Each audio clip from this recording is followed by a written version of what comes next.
Découvrir ensemble notre souris de gamer de marque Ranger Line. Dans le paquet, on a le câble d'alimentation. On constate que c'est un câble solide, bien calibré et relativement long. Et notre souris, la voilà, et un manuel d'utilisation. Alors, qu'est-ce qu'on attend d'une souris de gamer? On attend surtout deux choses, c'est qu'elle soit bien en main, confortable et réactive. Donc ça, c'est l'ergonomie. Et qu'on ait toute une partie programmable, suffisamment de boutons pour mettre suffisamment d'actions. Alors, pour le fonctionnement, on a les boutons classiques, le bouton gauche et le bouton droit, la roulette cliquable. Ici, les deux boutons du haut sont pour le DPI, plus ou moins. Ici, c'est pour le réglage des couleurs. On a l'avance rapide et le recul rapide en navigation. Et le bouton spécial ici, c'est le triple clic ou bouton de tir ici. Donc, les effets lumineux.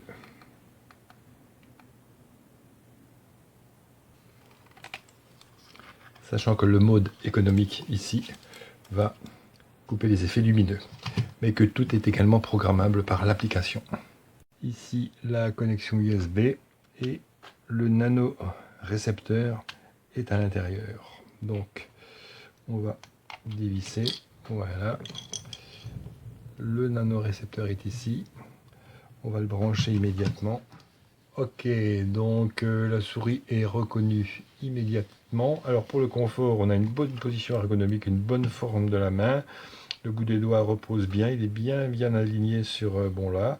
Les boutons sont bien accessibles partout. La roulette, ça va. Et les trois boutons.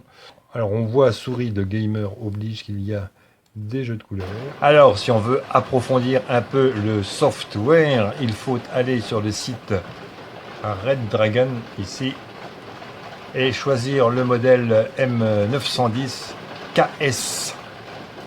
On télécharge le pilote et on le lance, ce qui permet d'avoir accès à de multiples paramétrages.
La souris du coup, et je vous la recommande vraiment pas parce que comme vous pouvez voir ici, c'est plus court que normalement la souris elle va jusque là. C'est parce que juste la faire tomber comme ça, et ben ça va craquer tout le plastique au bout parce que c'est super fragile. C'est vraiment très cheap.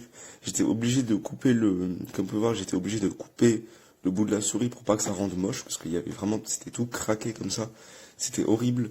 Et maintenant, bon bah du coup, vous voyez, elle s'utilise plus très bien quoi. C'est vraiment une mauvaise qualité de fabrication quoi. Vraiment, pour ce prix-là, vous avez beaucoup